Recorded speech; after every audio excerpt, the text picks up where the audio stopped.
André, notre salut va aux frères en Jésus-Christ par le baptême et à celui qui partage notre commune humanité.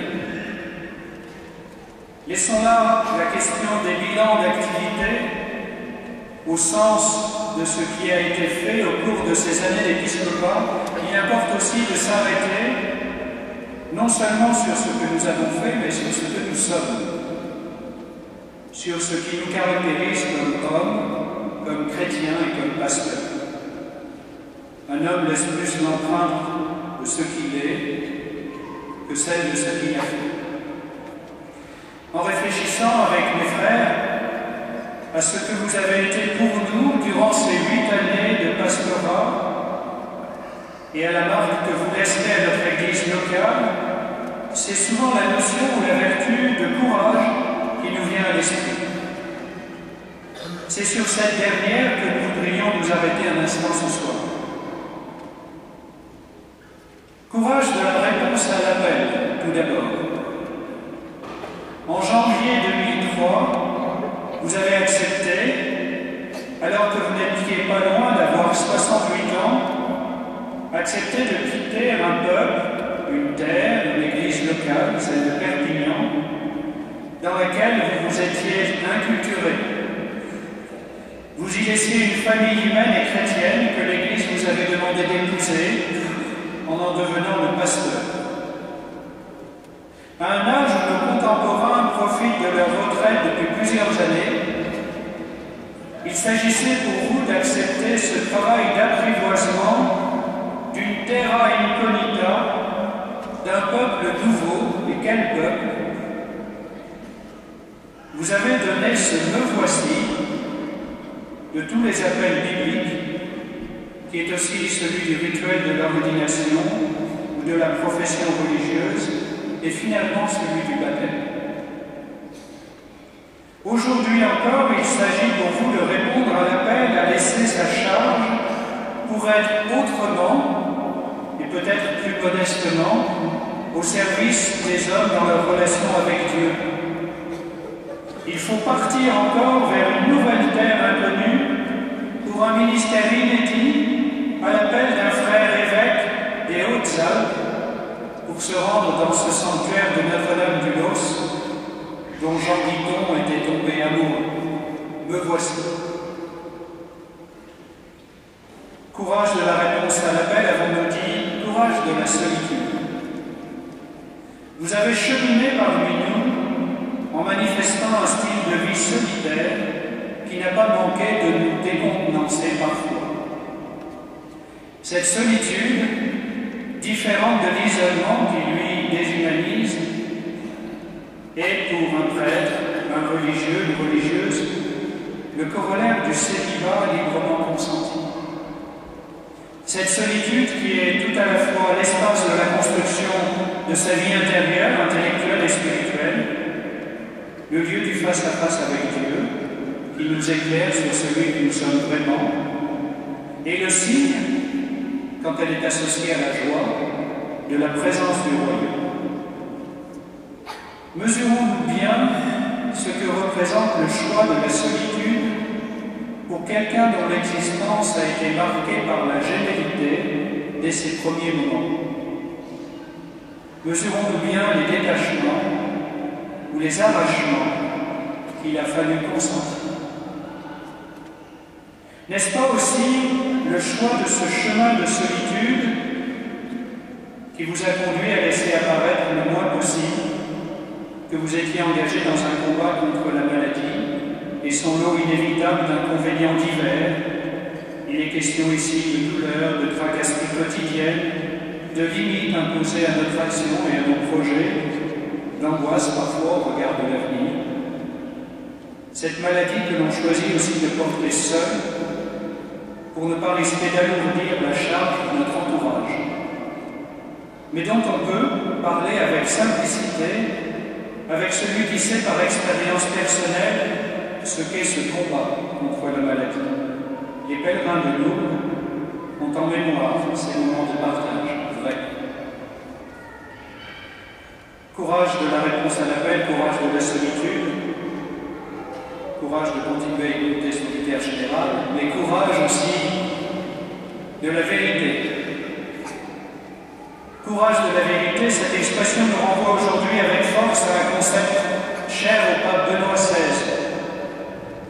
Et la culture française se rappelle aussi que le dernier cours donné par Michel Foucault au Collège de France en 1984 portait ce titre, « Le courage de la vérité ». Il abordait la notion de parésia dans la Grèce des 5e et 4e siècles.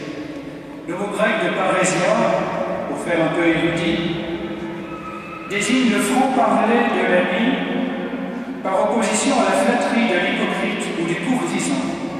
Et cette parésia implique le courage de tout dire au risque de déplaire, voire de fâcher. La vérité que notre conscience nous indique et qui ne correspond pas toujours à l'opinion de notre frère, de l'ami, du collaborateur proche ou de celui qui détient le pouvoir, le courage de la vérité nous conduit à l'exprimer, cette vérité qui risque de déplaire. Vous n'avez pas manqué de le faire. Et c'est ce même courage de la vérité qui conduit, après le temps d'une réflexion nouvellement éclairée, à reconnaître que nous étions dans l'erreur, même quand certains tentent de nous en dissuader.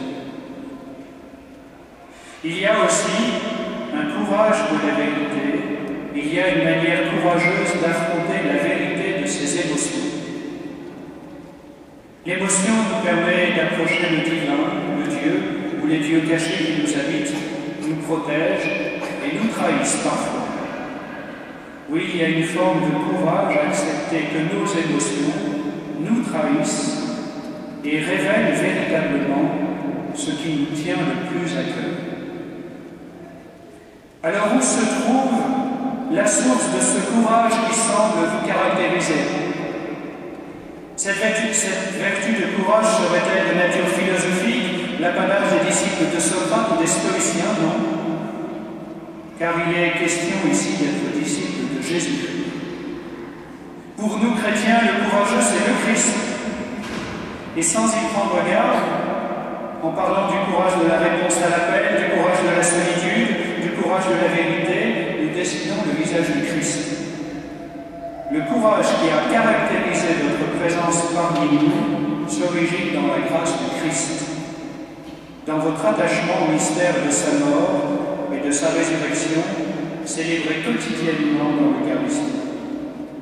Donc, point de manuel de philosophie, cela ne signifie pas que vous n'en lisez pas, mais la parole de Dieu, comme aliment quotidien pour les combats de la vie et de la joie.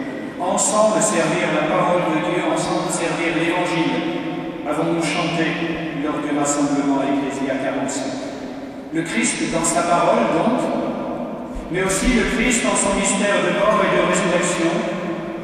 Nous avons eu besoin de temps pour comprendre le sens du signe que vous avez voulu poser lors de votre arrivée à Orléans au mois de janvier 2003. À travers la procession du Dévot-Christ de la confrérie de Sambre qui accompagnait le diacre qui portait l'Évangile. Cette démarche nous apparaissait tout d'abord un peu anachronique en cette ville plus habituée à l'épopée joannique qu'à l'exaltation de la Sainte Croix, même dans cette cathédrale. Nous n'avions pas saisi que la spiritualité de la croix du Christ était le centre de votre vie de chrétien, de diacre, de prêtre et d'évêque. Nous le saisissons mieux aujourd'hui, mais jamais trop tard pour bien faire. Rester debout au pied de la croix, porter et assumer son impuissance, continuer d'aimer et d'espérer là où tout s'arrête, voilà le point limite devant lequel le prêtre ne doit pas avoir peur.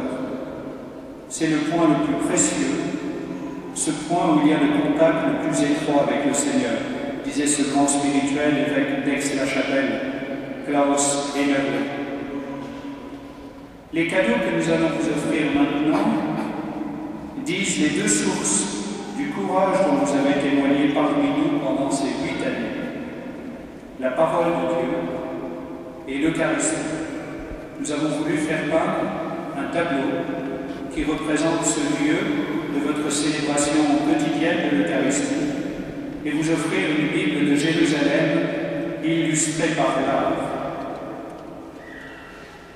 Pour conclure, nous nous souvenons que vous avez plusieurs fois cité cette phrase du pape Benoît XVI qu'il prononçait au moment de la clôture de l'année sacerdotale, le 10 juin 2010, « Ayez le courage et l'humilité de vous reposer ».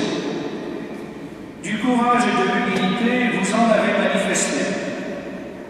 Mais nous ne sommes pas certains qu'ils vous conduisent à vous reposer. Alors nous vous souhaitons vraiment bonne route et nous vous disons un grand merci.